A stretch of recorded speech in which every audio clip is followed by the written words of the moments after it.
इंदौर, जिसका नाम लोग केवल एक ही मामले में सुनते हैं कि भाई जब हम लोग जीएस की तैयारी करते हैं तो हम देखते हैं कि स्वच्छता में नंबर 1 शहर कौन सा है, भाई इंदौर। अगर देखें तो 2017 से लगातार इसी टॉप रैंकिंग में आपका इंदौर आ रहा है। लेकिन आज हम इसकी बात क्यों करें, क्योंकि अब पहले तो आपको यहाँ पर चीज़ें लिखी हुई नज़र आ रही होंगी, लेकिन ये किस मैटर पर है, आपका वाटर क्राइसिस, जल संकट। कि इंदौर जैसे शहर में इस तरह के जल संकट, वाटर क्राइसिस कैसे हो सकता है भाई? क्या सब कुछ दिखावा है? क्या सरकार इतनी असंवेदनशील हो चुकी है? क्या सफाई व्यवस्था पर बिल्कुल भी ध्यान नहीं है? आखिर क्या है ये सारा मैटर? देखिए, मेन मामला जो है मैं आपको बता दूं। सबसे पहले तो यहाँ पर मोटा मोटा आपको बता देती हूँ कि इंदौर में इस समय जल संकट है आपका। और यहाँ पर एमपी हाईकोर्ट ने भी गवर्नमेंट को की जो असंवेदनशील प्रतिक्रिया थी उस पर नाराजगी जताई। और 15 जनवरी को मुख्य सचिव को यहाँ पर तलब किया है। बात याद रखिएगा, 15 जनवरी को यहाँ पर देखिए जो आपका इंदौर है, यानी कि एमपी को जो पानी हमारा एमपी को जो पानी सप्लाई होता है, मोस्टली हम यहाँ पर अगर इंदौर शहर की बात करें तो यहाँ पर जो पानी सप्लाई हो नर्मदा नदी से सप्लाई होता है, पाइपलाइन के थ्रू जो है वो शहर तक पहुँचाया जाता है। अब यहाँ पर इंदौर का एक शहर है भागीरथपुरा क्षेत्र, जिसमें यह घटना आपको देखने के लिए मिली। और ऐसा नहीं कि लोग केवल यहाँ पर हल्के फुल्के बीमार हुए हैं, बल्कि लगभग 10 से ज़्यादा लोगों की तो यहाँ पर इस दूषित पानी को पीने से डेथ तक हो चुकी है। और काफ़ी संख्या में लोग जो है यहाँ पर दस्त, उल्टी, इस तरह की बीमारियों से इफेक्टेड हैं। क्यों?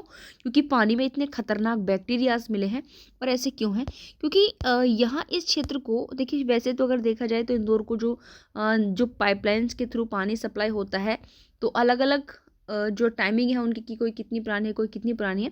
लेकिन यहाँ पर अगर हम मेन जो क्षेत्र है भागीरथपुरा, जहाँ पर एक घटना घटित हुई, वहाँ लगभग जो बताई जा रही है पाइपलाइन की वो कितनी है, तो लगभग यहाँ ये पाइपलाइन आपका 30 से समथिंग 30 के ऊपर या इसके आसपास ही आपकी बताई जा रही कितनी पुरानी हो चुकी है।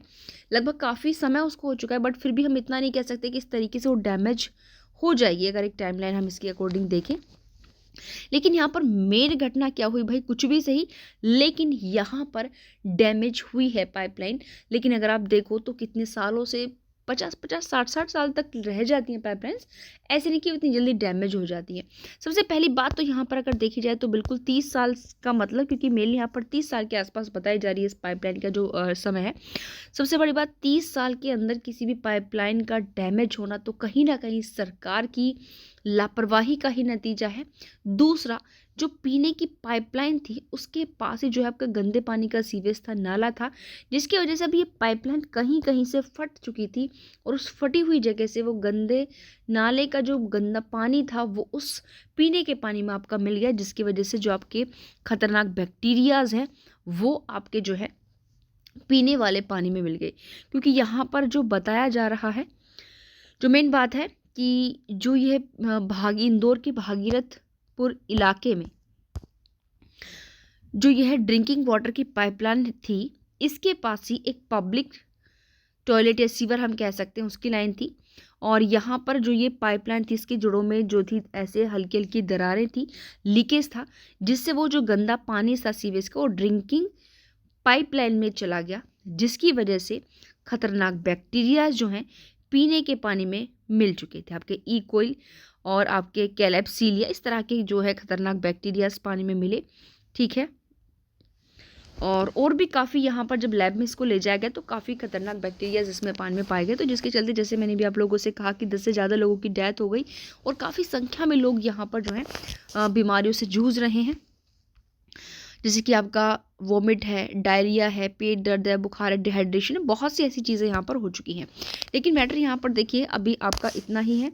दूसरी बात क्या है, 15 जनवरी को अब यहाँ पर देखिए जो एमपी हाईकोर्ट है, सबसे पहले तो कि इस दूषित पेयजल आपूर्ति से लोगों की जो मौतें हुई हैं, जो बीमारियां हैं, उनको लेकर स्टेट गवर्नमेंट को और स्थानीय प्रशासन की कार्यप्रणाली को असंवेदनशील करार देते हुए कड़ी नाराजगी जताई हाईकोर्ट ने, एमपी हाईकोर्ट ने। और साथ ही जो मुख्य सचिव है राज्य के, उनको 15 जनवरी को वीडियो कॉन्फ्रेंसिंग के माध्यम से पेश होने का निर्देश दिया। यानी कि इस मामले में अब जो है आपका 15 जनवरी को हियरिंग होगी।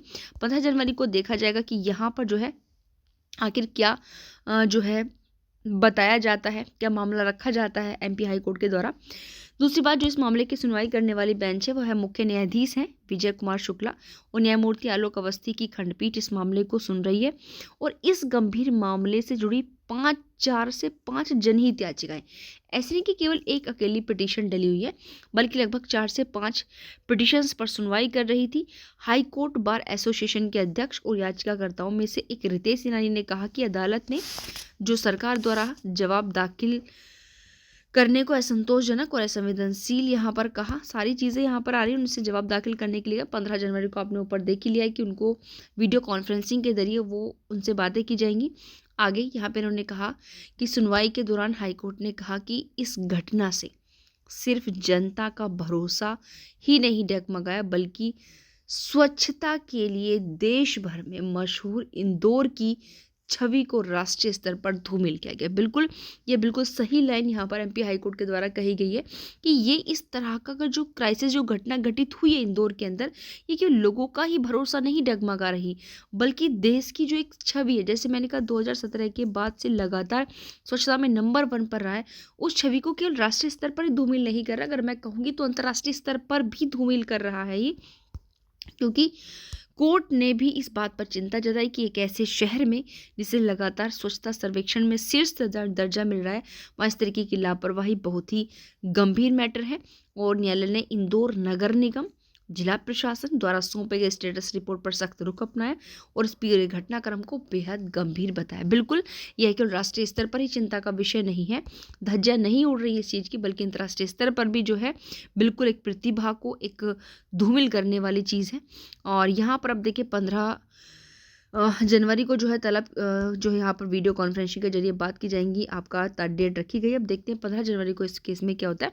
लेकिन देखने वाली चीज़ क्या है कि भाई वो मैटर अलग है, लेकिन वास्तव में इस घटना की वजह से जिन 10 से ज़्यादा लोगों ने अपनी जान गंवाई है, उनकी परिवार के लोगों को वो लोग वापस नहीं मिल सकते। लेकिन कहीं ना कहीं एक बार काम करने के बाद या काम को बड़ी ही, क्योंकि अगर आप एक मैटर यहाँ पर देखें कि आपका कोई भी रोड बन रहा है, कोई भी ब्रिज बन रहा है, तो उसमें ये लोग इतनी लापरवाही पूर्वक काम करते हैं, क्योंकि इनका काम तो हो जाता है, लेकिन उसको भुगतने वाली कौन होती है? जनता होती है। ठीक है, तो यहाँ पर आप लोग मुझे कमेंट बॉक्स में कमेंट करके ये बताएंगे कि क्या यह इस तरीके से 30 सालों के अंदर इस तरीके से पाइपलाइन का डैमेज होना क्या केवल अपने आप एक अलग बात है, या फिर कहीं ना कहीं प्रशासन की लापरवाही है कि किसी भी चीज़ की देखभाल ना करना, सुरक्षा ना करना? तो आप लोग मुझे कमेंट बॉक्स में कमेंट करके बताएं कि आप लोग को इस विषय में क्या लगता है। तो आज के लिए इतना ही, मिलते हैं नेक्स्ट वीडियो में। Thank you.